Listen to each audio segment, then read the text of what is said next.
विषय जो ले रहे हैं वो धम्मचक्र प्रवर्तन सुत्त है। सुत्त यानी सबको मालूम है, सुत्त यानी उपदेश।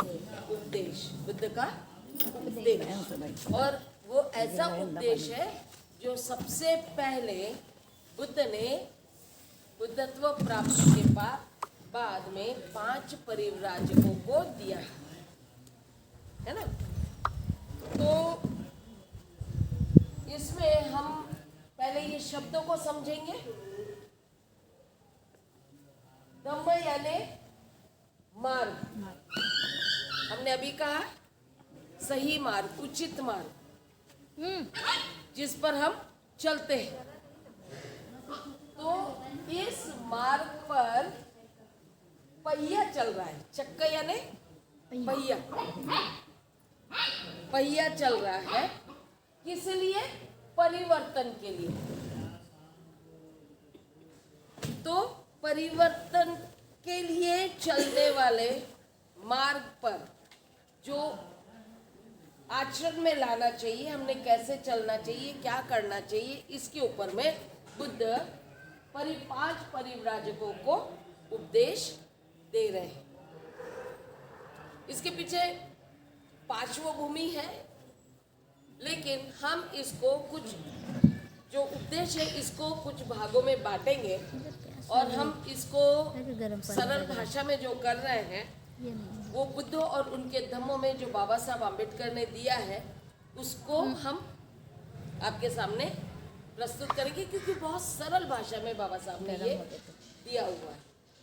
इसको कुछ भागों में उन्होंने चेंज किया, मतलब बांटा है, जिसमें कहा गया है पहला है 2 अंत।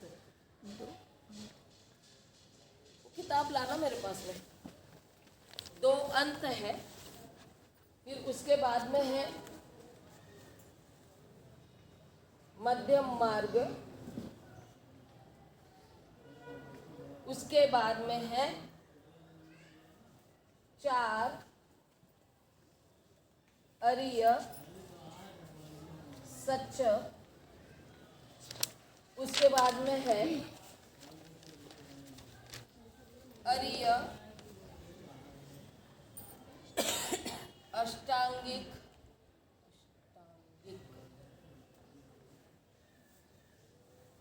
मार्ग, और उसके बाद में आ रहा है मध्यम मार्ग, पारमिता। यानी इस सूत्र को इतने विषयों में बांट दिया गया है। अब इनको हम पढ़ेंगे तो एक एक करके पढ़ेंगे। 2 अंतों की बात, शुरुआत हम करते हैं 2 अंतों से।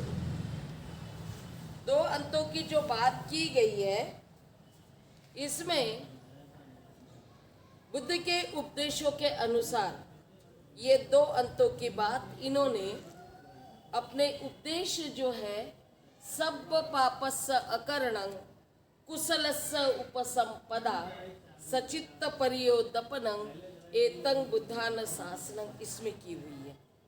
अब कहोगे कि ये इसमें कहाँ से आ गया 2 अंतों वाली बात, क्योंकि आज तक हम लोगों ने उसमें ये 2 अंत वाली बात की बात सुनी ही नहीं है।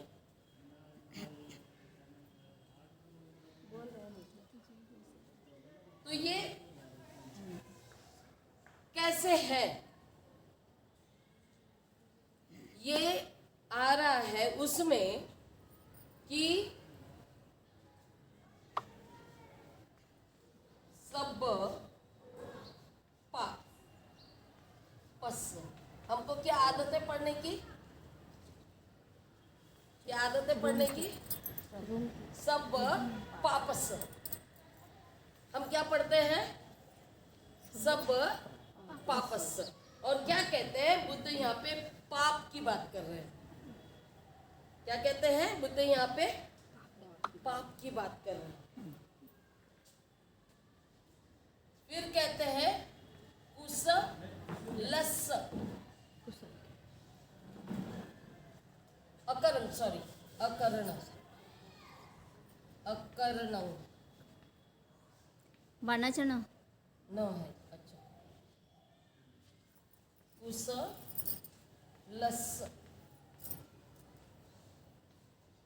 उप संपदा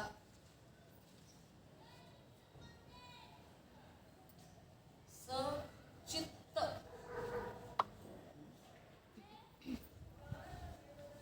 परियो प बालकन दपण याने दर्पण एतं बुद्धान सासनं। ये सबको मालूम है, लेकिन इसको हम एक करके पढ़ते हैं। अब यहाँ पे हमको पहले ये समझना है, यहाँ पे कुशलस्य आया, कुशलस्य का उल्टा क्या होता है? अकुशल होता है। तो यहाँ पे अकुशल आना चाहिए था। अगर ये पाप है तो कुशलस्य की जगह आना चाहिए था पुण्य। बराबर है?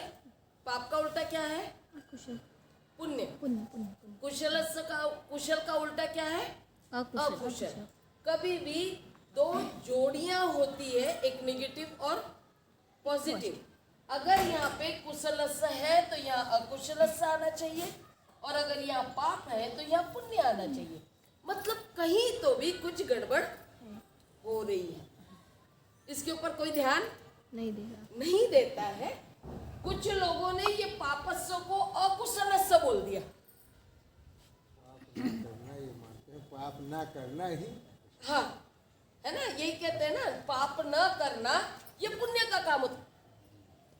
सही है, पाप न करना पुण्य का काम है। ढक दिया जाए पाप के साथ अभी करना कुशलस्य नहीं आएगा। अब यहाँ पे कुछ लोगों ने इसको कर दिया सब अकुशलस्य अकरणं। कुछ लोग बोल रहे हैं ऐसे, तो वो हम शब्द को ही बदल रहे हैं। मतलब ये जो है इसी को बदला जा रहा है। जो पाली में उसको हम कैसे बदल सकते हैं भाई? बदल सकते हैं? क्योंकि ये तो बेस है जो बुद्ध ने दिया हुआ है, इसको हम बदल नहीं सकते। इसलिए हमने बहुत इसके ऊपर रिसर्च किया और पता चला कि ये पापस्य नहीं है, ये पा अलग है और पस्स अलग है। और ये पा का अर्थ अगर हम देखेंगे तो पा का अर्थ आता है दो अंत में। पा का अर्थ है पगेवा। पगेवा में से पा शब्द है, पाली का वर्ड है पगेवा, और उसका अर्थ होता है दो अंत। दो अंतों को देखो और ना करो। क्या कह रहे हैं बुद्ध? ना करो। किसको ना करो? दो अंत मतलब अति। क्या है? दो अंत क्या होता है? दो किनारे, और दोनों किनारे क्या होते हैं? अति में चले जाते हैं। ये दोनों किनारे देखो, दोनों अतियों को देखो और ना करो। इनको ना करो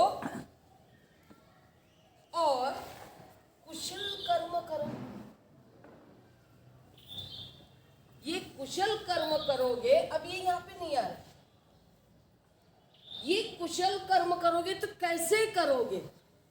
वो कुशल कर्म में आप उपसंपादित हो जा। उपसंपादित हो जाने का मतलब है उसमें मास्टर की हासिल करना। हम भिक्खु या भिक्खुनियों को जब वो सामने सामनेरी होते हैं तो उपसंपदा दी जाती है ना? उपसंपदा का कार्यक्रम होता है। ये एक तरह से मास्टर की डिग्री देना होता है। हम मास्टर बन रहे हैं, हम टीचर्स बन रहे हैं। जब तक सामने सामनेरी थे तब तक हम विद्यार्थी थे धम्म के। अब ये धम्म के विद्यार्थी जब उस पोजीशन पे आ जाते हैं जहाँ पे वो धम्म समझाएं दूसरों को, तो वो एक टीचर की भूमिका में आ जाते, एक मास्टर की भूमिका में आ जाते, और उसको कहते हैं उपसंपादित करना। यानी मास्टर होना यानी मास्टर की डिग्री देना। इसीलिए उसमें हम लोगों को इस तरह का ऊपर में संगाटी पहनाया जाता है। आप संगाटी सामनेरियों में नहीं देखेंगे, अभी तो वैसा होता नहीं है। सामनेरियों में अभी तो सभी पहनते हैं और कोई पहनता भी नहीं है ऊपर में, क्योंकि ऊपर संपादित वाला भी नहीं पहनता क्योंकि बहुत मोटा होता है वो। लेकिन ये जो कपड़ा होता है, ये कपड़ा ये डबल होता है, ये सिंगल नहीं होता है, ये डबल होता है। और वो इसलिए पहना जाता है जिससे वो ओढ़ने के काम आए, या इस तरह का बहुत होता है। कार्यक्रम में वो ऊपर में रखा जाता है और उपसंपदा देते समय उनको वो पहनाया जाता है। जैसे डिग्री कॉलेज में आपकी कॉन्वोकेशन होता है तो आपको वो पट्टी बांधी जाती है, समझ में आ रहा है? पहनाई जाती है। पहनाई जाती है, हाँ। वो इस तरह से एक पट्टी होती है, वो आपको पहनाया जाता है। ये देखा होगा यूनिवर्सिटीज में कॉन्वोकेशन में दीक्षांत समारोह। दीक्षांत समारोह कहते हैं उसे। और ब्राह्मण में धागा पहनाया जाता है, जनेऊ। जनेऊ जिसको कहते हैं जनेऊ। तो ये वो दीक्षांत समारोह यानी उपसंपदा की दीक्षा होती है, जिसमें आप टीचर करके, हाँ बोलो। दीक्षांत का अर्थ है कि जो पबज्जा ली थी वो पहली दीक्षा होती है हमारी विद्यार्थी वाली, हाँ, उसका अंत अंत हो गया, हाँ। उस दीक्षा का अंत दीक्षांत, यानी अब वो दीक्षित हो चुका है, अब वो मास्टर होने जा रहा है, ये उसका मतलब है। बिल्कुल। तो ये इस तरह से है कि हमको वो पहनाकर एक मास्टर की डिग्री दी जा रही है। अभी आप पूरी तरह से धम्म को खुद होकर पढ़ा सकते हैं। बनते जी, हाँ, सुना है कि कुछ लोग कहते हैं कि जो है ये वो पहनते थे जो धागा का जनेऊ, जनेऊ, हाँ। जनेऊ अपना है। चलिए, कौन क्या कहता था, किस तरह से कहता था, उस पर हम चर्चा ना करें, पहनते थे। क्योंकि वो एक तरह से दीक्षांत का ही ऐसा बता दीजिए, ये बात भी लाइन की स्पष्ट कर देना। वो जनेऊ को तो सीना फाड़ के भी जनेऊ निकाले, इनको ये लाइन भी बता। नहीं, जनेऊ रद्दास जी पहनते थे ना। यही इनको कर्म बताना कांड है, है, यही इनको समझाना इसी विषय पर। वो कर्म नहीं, अब ये विषय अलग है, चलाने के बाद फिर अलग करिए। हाँ, अलग से करेंगे। लेकिन ये समझिए बुद्धिज्म में है, जी, लेकिन कैसा है, संघाटी देकर है। समझ में आ रहा है? बुद्धिज्म में ये संघाटी दोनों का देकर मतलब किया एक ही है। जाता है। वो एक ही अर्थ एक ही हो जाता है दोनों। हाँ, वैदिक धर्म का अलग सिंबल है और बुद्धिज्म का अलग सिंबल है। वैदिक धर्म में धागे को जनेऊ बोला जाता है, वो भी एक तरह की उपसंपदा, उपनयन संस्कार विधि कहते हैं उसे, यज्ञोपवीत संस्कार, उपनयन संस्कार कहते हैं। तो उसमें वो धागा पहनाया जाता है जिसे जनेऊ बोलते हैं। और बुद्धिज्म में ये परंपरा है जिसकी शिक्षा दीक्षा पूरी हो जाती है उसे संघाटी देकर उसे मास्टर की डिग्री दी जाती है। उसे भिक्खु भिक्खुनी बोलते हैं। नहीं, इस विषय पर हमारा रिक्वेस्ट है कि ठीक है, हम उसको डिटेल में लेंगे बाद में। इसीलिए यहाँ इधर ये हम देखा है कि किताब में। हाँ हाँ हाँ, इस कुशल कर्म करने में आप एक, कोई नहीं, आप सीधे बैठिए।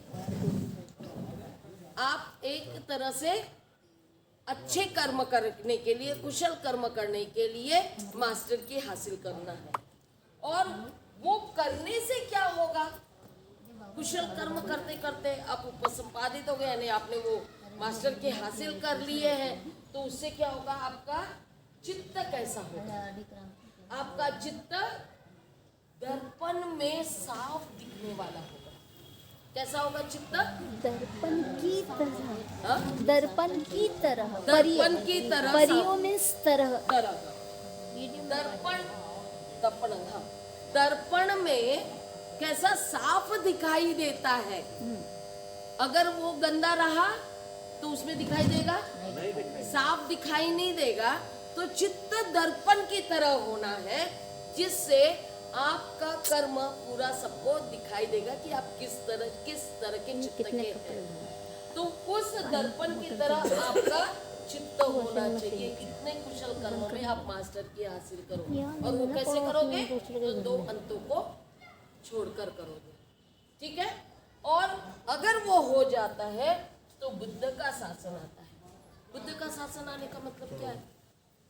क्या होता है बुद्ध का शासन आना? समझदार व्यक्ति, ज्ञानी व्यक्तियों का सब तरफ शासन होना, ज्ञानवान लोगों का, इंटेलेक्चुअल लोग। हाँ, ज्ञान में हम इतना ही नहीं रहे, ज्ञान के साथ में हम धम्म जोड़ते हैं, है ना। ज्ञान में हम प्रज्ञा जोड़ते हैं, तब बुद्ध बनते हैं। बिना प्रज्ञा के हम नहीं कर पाते हैं। तो शासन लाना है तो ऐसे लोगों का शासन लाना है जो ज्ञानवान है, विद्वान है, इंटेलेक्चुअल है, और जो बिल्कुल भी अंधश्रद्धा में लिप्त नहीं। इसमें शीलवान भी जोड़ सकते। शीलवान है, हाँ। तो ये दो अंतों के बारे में पहला बताया गया है, ठीक है। इसमें ये धम्मचक्कपवत्तन सूत्र में सबसे पहले बुद्ध ने अपने 5 पंचवर्गीय भिक्खु यानी 5 प्रवज्ञा लिए हुए व्यक्तियों को बताया। इसमें शुरुआत ही ऐसी होती है, द्वे में भिक्कवे। बुद्ध क्या कहते हैं? द्वे में भिक्कवे अंता पब्बजितेन न सेवितब्बा कदमे द्वे। इसका मतलब भिक्खु, कौन से 2 अंतों को प्रवचितों ने नहीं करना चाहिए? वो पूछ रहे हैं यहाँ पे कौन सा नहीं करना चाहिए। तो यहाँ पे बुद्ध कह रहे हैं यो चायं कामेसु काम सुखली कानुयोगो हिनो गमो पोतुजनिको अनरियो अनत्त सहितो। यानी जो यह काम वासना, भोग विलास का हीन, गवारपन, अनर्थ करने वाला काम है, ऐसे सुख में लिप्त नहीं रहना चाहिए। तो अंत कैसे है? एक सुख का है, भोग विलास का, जिसको हम भोग विलास से लिप्त है। ये सुख क्या कहते हैं? वो भोग विलास की वजह से सुख मिल रहा है। क्या कह रहे हैं? भोग विलास की वजह से सुख मिल रहा है, काम वासना की पूर्ति से उनको सुख मिल रहा है। दूसरा क्या कहते हैं वो? यो चायं अत्त किल मथानुयोगो दुखो अनरियो अनत्त सहितो। तो क्या कहते हैं? दूसरा हो जाता है दुख। कौन सा दुख? यानी खुद को दुख देना। कैसे दुख देना? जिससे अपने आप को उत्पीड़ित करना। क्या करना है यहाँ पे? उत्पीड़ित।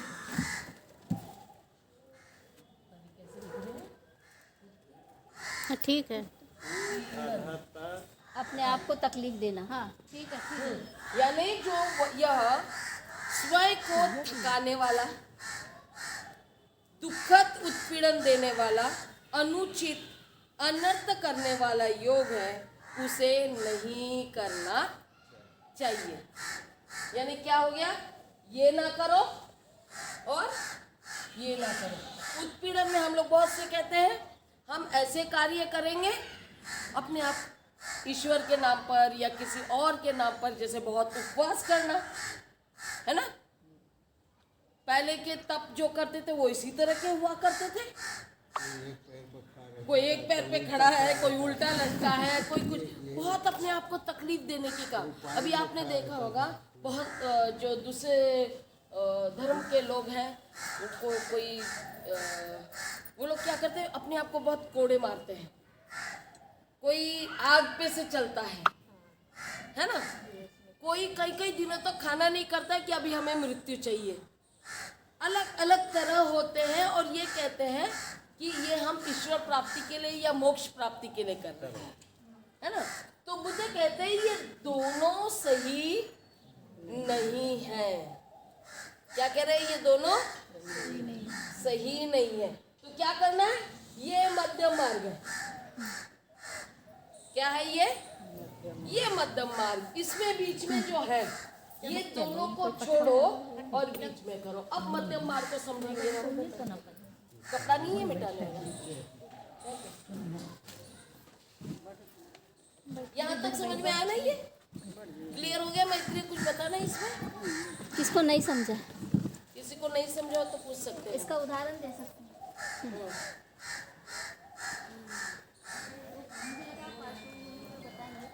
अच्छा, ये बात सबसे पहले बुद्धा ने 5 परिव्राजकों को सारनाथ में बोली। वो मध्यम मार्ग को बताने वाली। तो क्यों बोली? एक इधर आ जाइए। दो अंत कौन से हैं? ये और ये ऐसा क्यों बोला है उन्होंने कि तुमको विलास भी नहीं करना है और शरीर को उत्पीड़ित भी नहीं करना है? क्योंकि उन्हें क्या अनुभव आया था जब वो ये बताने वाले थे। मध्यम मार्ग में बताने वाली है। हाँ, तो फिर बताइए। अच्छा, चलो फिर ठीक है। बताइए। क्योंकि उसको अलग से बताने की जरूरत है। हाँ, ठीक है। फोन पे बात करने का ध्यान से नहीं भैया, फोन आया था बड़े वाले। ठीक है, अभी नहीं। सबसे पहले ऐसा होता है ना, क्या बात करते हैं बुद्ध? हमेशा करते हैं, उसके बाद में कारणों की बात करते हैं, है ना? क्यों ये ऐसा क्यों कहा? तो वो मध्यम मार्ग समझाते समय वो क्यों का उत्तर देते हैं। और वो क्यों क्या है कि सिद्धार्थ ने बुद्धत्व प्राप्ति के पहले, बोधि प्राप्ति के पहले उन्होंने ये किया था। क्या किया था? भृगु ऋषि के पास में तप किया था। देखा था, वो सबसे पहले देखा था, है ना? एक बार हाँ, अगर हम जाएं तो इसको स्टेप वाइज अगर लेते हैं तो उनके गुरुओं में से एक है। जैसे पहले भृगु ऋषि आते हैं, फिर आलार कालाम आते हैं,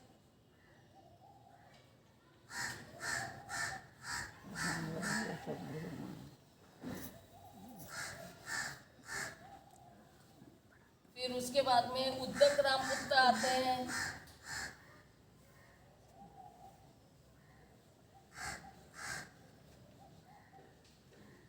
और उसके बाद में कुछ और मगध के गुरु आते हैं।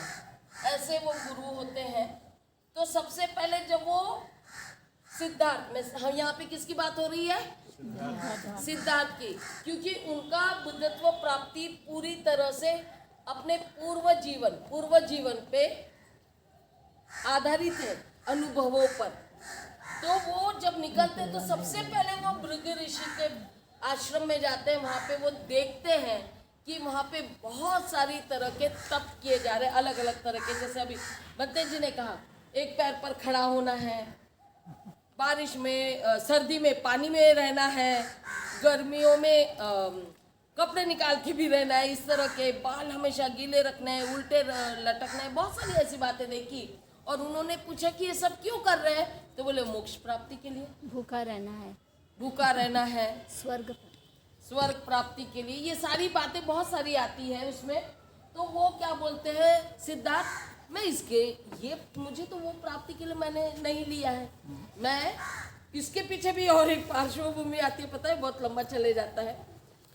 तो वो ये कहते हैं कि मैं तो, लोग दुखी क्यों होते हैं, लोग लड़ते झगड़ते क्यों हैं, इसका उत्तर ढूंढने के लिए मैं आया हूं, है ना? मुझे वो चाहिए ना, मुझे स्वर्ग प्राप्ति चाहिए ना मुझे मोक्ष चाहिए। मेरे प्रश्न तो कुछ और ही हैं, तो मैं ये नहीं करूंगा। वो ये करने के लिए वहां पे रुकते नहीं है।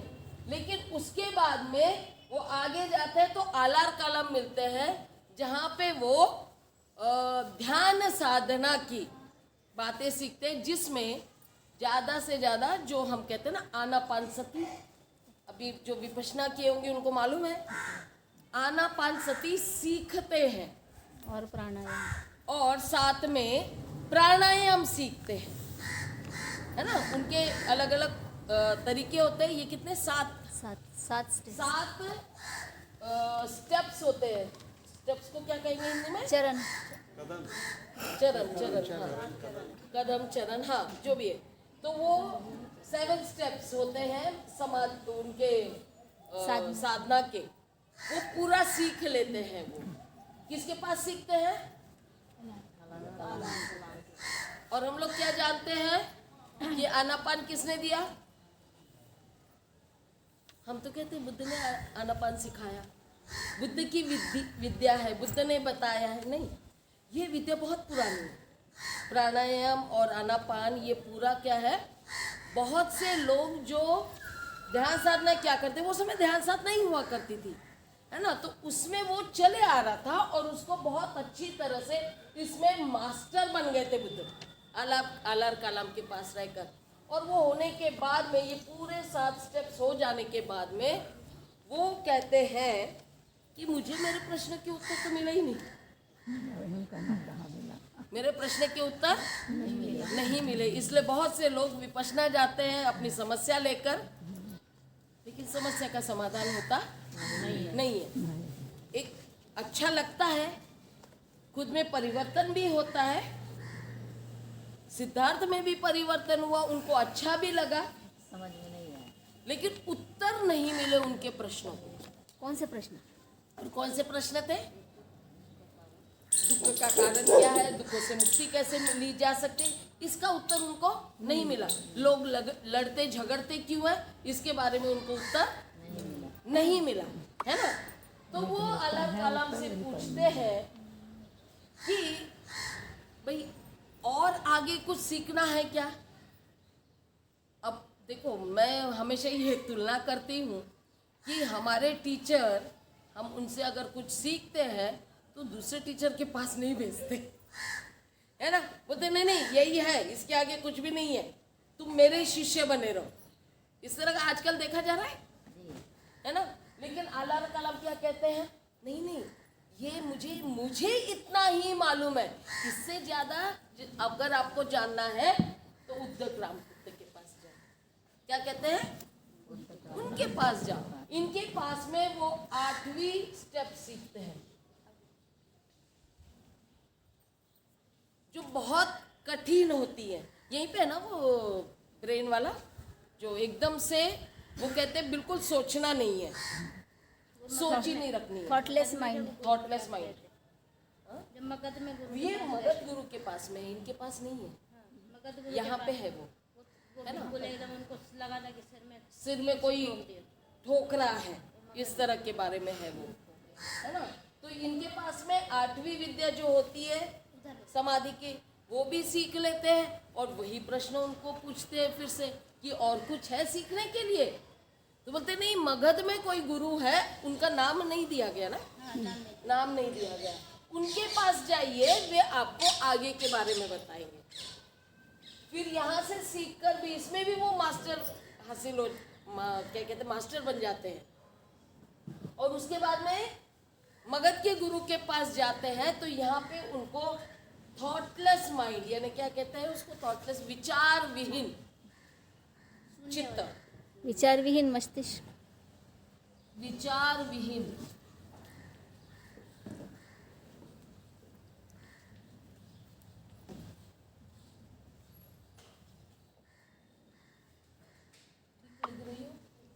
क्या लिखा है? बराबर है।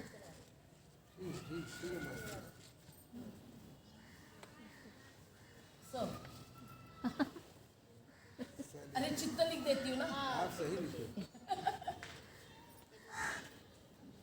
विचार विहीन चित्त की बात होती है यहाँ पे, और बहुत कठिन होती है ये विद्या बहुत कठिन होती है सीखने के लिए। ये करते समय वो कुछ क्षण के लिए उस स्थिति पे पहुंच जाते हैं, लेकिन वो स्थिति पर पहुंचने पर वे कहते हैं ऐसा लग रहा है कि मेरे मस्तिष्क में बहुत से कील ठोकी जा रही है।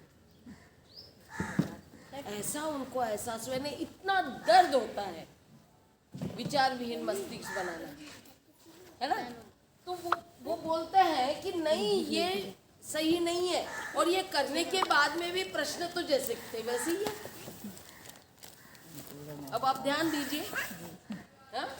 ये सारे साधना के प्रकार है जो वो सीख लेते हैं, लेकिन उनके प्रश्नों के उत्तर उनको नहीं मिलते हैं। फिर वो क्या करते हैं, सोचते हैं मुझे उत्तर तो नहीं मिला, हो सकता है मैं इनको छोड़ के आया था, हो सकता है तब करने से मुझे मिल जाए। क्या कहते हैं वो, हो सकता है बिना अनुभव लिए मैं कैसे बोलूं कि मेरे प्रश्नों के उत्तर नहीं मिले करके, मैं वो भी अनुभव लूंगा। तो वो वापस इनके पास जाते हैं। शरीर उत्पीड़न की तपस्या। हाँ, तो यहाँ पर ये भृगु ऋषि के पास में जो तप होता है वो शरीर को कष्ट देने वाला होता है। जैसे अभी बताया अलग अलग तरीके से, और शरीर कष्ट में एक खाना न खाने वाला भी होता है, खाने की मात्रा कम कम कम कम करना। वो उसमें एक्सप्लेन किया गया है कि एकदम से भूखे नहीं रहते, शुरू में वो क्या करते हैं, मात्रा कम करते चले जाते हैं, लेकिन आखिरी में स्थिति ऐसी हो जाती है कि वो कुछ भी नहीं खाते हैं, तो उनके शरीर का क्या हो जाता है, ढांचा जो है ना, हड्डियों का ढांचा दिखाई देने लगता है, हाँ? कंकाल दिखाई देने लगता है। तो यहाँ पर जब वो कंकाल दिखाई देने लगता है तो वो समाधि में बैठे होते हैं, वो जब भोजन नहीं करते, वो चल फिर नहीं सकते, एक ही जगह बैठे होते हैं। अभी भी आप देखोगे कि बोध गया के पास में क्या है, वो डुंगेश्वरी करके एक जगह है, पहाड़ी है, वो जगह पर जो लोग गए होंगे उनको पता होगा कि वहाँ पे बुद्ध का, सिद्धार्थ का कंगाल का एक मूर्ति बनी हुई है। और बहुत से लोग ये कहते हैं बुद्ध ने उपवास बताया है। वो बुद्ध थे, वो बुद्ध थे नहीं, बाद में वो सिद्धार्थ थे, वो प्रयोग कर रहे थे एक तरह से। भृगु ऋषि जो बता रहे थे वो शरीर उत्पीड़न का तप कर रहे थे, जिसमें वो भोजन भी नहीं कर रहे थे, इसीलिए वो कंगाल बन गए। अब एक बार ऐसे ही बैठे हुए हवा का झोंका आया और उनको एहसास हुआ जीवित होने का। एक तरह से हम ये कह सकते हैं वो हवा के झोंके ने उनको थोड़ा सा हिला दिया, और उनको लगा कि मैं क्या कर रहा हूँ, मैं क्या कर रहा हूँ। तो बोलते नहीं नहीं, ये बहुत हो गया, मेरे प्रश्नों के उत्तर तो मिल नहीं रहे, तो मैं अभी नहा धो लेता हूँ और कुछ भोजन कर लेता हूँ। समझ में आ रहा है? नहाने धोने के लिए और भोजन करने के लिए वो निकलते हैं, और उसके बाद में वो गिर पड़ते हैं। तब सुजाता नाम की, जिसको हम सब जानते हैं, वो आती है और उनको खीर देती है। खीर ये पूर्ण आहार होता है, क्योंकि उसमें चावल, दूध और बहुत सारे ड्राई फ्रूट्स होते हैं। ये पूर्ण आहार माना जाता है, और आप लोग हमको खाने के साथ खीर देते हो यानी डबल आहार देते हो। समझ में आ रहा है हम क्या कह रहे हैं? और वो इसीलिए पूर्ण आहार कहा जाता है। जैसे नींबू पानी कहते, बहुत दिनों से जिन्होंने नहीं खाया हो, शरीर में खाना नहीं जा सकता, गला का ये पूरे जो मसल्स होती है, जो शिराएं होती है, ये सारी सिकुड़ जाती है, तो खाना नहीं जा सकता, तो पतला ही जाता है। वो एक तरह से पूरे सलाइन का काम करता है, जिससे एनर्जी मिलती है।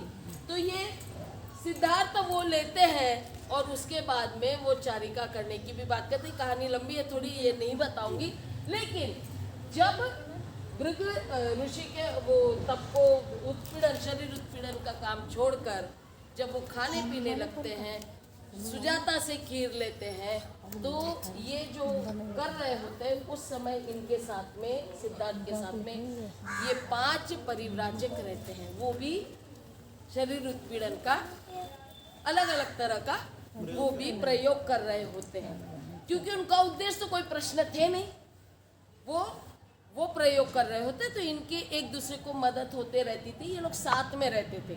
तो जब इन्होंने खीर खा लिया तो वो सिद्धार्थ से नाराज हो गए। ध्यान रखिए क्यों नाराज हुए, उन्होंने खा लिया और वो भी एक महिला के हाथ से। देखो दो कारण है इसमें। हाँ? अब ये इस पर तो दो अलग अलग बातें होती है, बच्ची नहीं थी, बड़ी थी, युवा थी, अलग अलग जगह अलग नहीं अलग नहीं, बातें युवा आ थी, रही हैं। युवा थी। युवा थी वो। अच्छा। तो उसके बारे में हम कहते हैं कि वो नाराज हो गए थे और उनसे वो एक तरह से दोस्ती जो टूट गई, वो रहते नहीं है, बहुत नाराज हो गए, उनको छोड़कर चले गए। जैसे हम कभी कभी शाम को खा लेते तो आप लोग नाराज हो जाते हो। हाँ, पुरान जिनको ये मालूम है कि शाम को, जो कहते हैं कि शाम को नहीं खाना चाहिए, 12 बजे के बाद नहीं खाना चाहिए। हाँ है ना, जो ये कहते हैं, और अगर इतना पढ़ाने के बाद में शाम को हमारी ऊर्जा खत्म हो गई और हमने खा लिया तो कहते हैं नाराज हो जाते हैं। मैं कैसे जनरल बात कर रही हूँ जनरल बात कर रही हूँ। तो अधिकतर ऐसा हमारे अनुभव है, क्योंकि हम जीवनधारी हैं, हमारे साथ में बहुत से लोग नाराज हुए हैं, है ना। दवाइयाँ होती है, कुछ होती है, खाना पड़ता है, क्योंकि खाना ये ऊर्जा के लिए। सिद्धार्थ ने क्यों लिया, क्योंकि ऊर्जा खत्म हो गई थी पूरी तरह से, वो गिर गए थे, चल नहीं पा रहे थे, तो वो नहीं बिटिया नाराज हो गए। याद नहीं। इसीलिए याद ही जब चली वो है। पहला उपदेश देते तो उन्हीं 5 लोगों को देते। समझ में आ रहा है, उन्हीं को वो ये 2 अंक बताते हैं, 2 अति की बात करते हैं और उन्हीं को मध्यम मार्ग देते हैं। समझ में आ रहा है, पहला उपदेश उनका उसी के लिए है। अब यहाँ पर वो मध्यम मार्ग में भोजन की ही बात होती है। कौन से भोजन, कैसे भोजन की बात होती है, उनके उपदेशों में आया है। बुद्ध कहते हैं जो भिक्खु भोजन की सही मात्रा जानता है वो सही भिक्खु है। क्या क्या क्या कहते हैं वो, भोजन की सही मात्रा जानता है, यानी जितनी जरूरत है। ऐसा नहीं है कि शाम को नहीं खाना है तो आज मैं 2 बार का खा लूं, ऐसा हो सकता है? दोपहर में 2 बार का खा लूं, ये नहीं हो सकता। बहुत से लोग नहीं खाते हैं लेकिन उठाकर ले जाते, शाम को खा लूंगा चुपके से, ये भी नहीं हो सकता। मतलब शील टूटता है ना, छुप कर ले जाना भी शील तोड़ना है, और ज्यादा खा लेना तो वो भी परेशानी है। तो ये जो हमने बात की थी ना इधर, सुख, यानी हमको अच्छा लग रहा है खाना तो हम खाते जा रहे, तो दोपहर में क्या होगा, अपच हो जाएगा, नींद आएगी, आलस आएगा, भारीपन हो जाएगा, है ना। और बुद्ध क्या करते थे, बुद्ध और संघ पूरा क्या करता था, भोजन करने के बाद में तो उपदेश देता था, है ना। क्या करते थे वो, उपदेश देते थे कि आराम करते थे, उपदेश देते थे, यानी भोजन के बाद आराम करने की जरूरत नहीं है। तो ये उपदेश देने की बात है, तो उपदेश कब देंगे, जब उनमें ऊर्जा निर्माण होगी, है ना। इसलिए पता है क्या, भोजन के बारे में आप लोग आशीर्वाद मांगते हो भोजन के बाद में, और बहुत से भिक्खुओं को हमने ये कहते सुना है, वो कहते हैं कि आपने हमें भोजन दिया, यानी भिक्खु कहता है या भिक्खुनी कहती है कि एक भिक्खु या भिक्खुनी को आपने भोजन दिया तो 500 लोगों को भोजन देने लायक आपने कार्य किया। 1000 हाँ 1000 सॉरी, मैं नहीं बोलती हूँ ना इसलिए मुझे याद नहीं है। 1000 लोगों को भोजन देने लायक आपने कार्य किया, इतना अच्छा कुशल कर्म किया। लेकिन क्या सच में एक भिक्खू के खाने से 1000 लोगों को खाना मिल रहा है? बिल्कुल मिल रहा है। कौन सा? बुद्धि का भोजन। समझ में आ रहा है? एक भिक्खू को भोजन दिया तो वो भिक्खू कौन सा भोजन दिया आपने? ऊर्जा ले मिलने वाला। पेट का भोजन दिया तो वो भिक्खू के माध्यम से 1000 लोगों तक चित्त का भोजन मिलता है, ज्ञान मिलता है, वो देने लायक ऊर्जा निर्माण होती है। अगर उसको क्लियर ना करो तो सब अंधश्रद्धा में जाएंगे कि हम एक भिक्खू को भोजन देते तो 1000 लोगों को भोजन मिल जाएगा। तो आपको क्या मिलेगा? पुण्य मिलेगा। सब यही कहते हैं भोजन दान क्यों करते हैं, क्यों देते हैं? पुण्य में यही बहुत दिमाग में रहता है। तो होगा लोगों को अच्छे मार्ग पे चलाना पुण्य ही होगा। हम यही कहते हैं पुण्य नहीं, भोजन इसलिए दीजिए ताकि उनमें ऊर्जा आए और वो आपका कुछ मार्गदर्शन कर सके, है ना? और मार्गदर्शन करेंगे मार्गदर्शन तो लाभ मिलेगा। तो लाभ मिलेगा। सिर्फ भोजन दे दिया और बोलेंगे नहीं नहीं अभी ना हमारे पास समय नहीं है बंते जी, हमने भोजन तो दे दिया, अब हमारे पास सुनने के लिए समय नहीं है, हमें भी भूख लगी है। तो कुछ लाभ हो रहा है? पुण्य हो रहा है? कुछ नहीं हो रहा। आपका तो लाभ नहीं हो रहा है, जो नहीं सुन रहा है उसका तो नहीं हो रहा। मैंने दिया समझो किसी को भोजन और मैंने ही नहीं सुना तो मेरा लाभ थोड़ी होगा। समझ में आ रहा है ना? क्या इसको क्लियर समझने की बात है।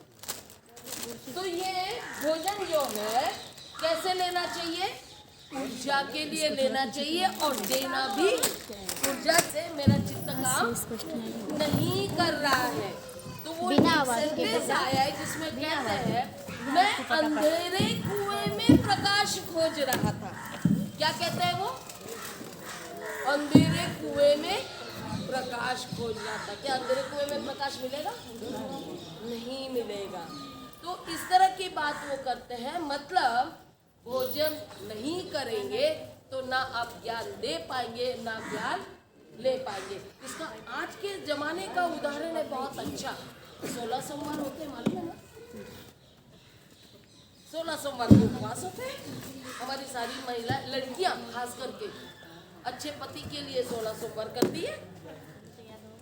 लेकिन जिस समय 16 सोमवार होती है स्कूल छुट्टी देता है ना? यहाँ पे बहुत जगह हमने देखा है, बहुत जगह देखा है जहाँ पे नहीं, अभी नहीं दे रहे, लेकिन बहुत सारी छुट्टी ले लेते हैं टीचर लोग। क्यों? क्योंकि खाना ही नहीं किया तो पढ़ाएंगे क्या? समझ में आ रहा है? एनर्जी नहीं है तो पढ़ाएंगे कैसे? तो छुट्टी ले लेते हैं।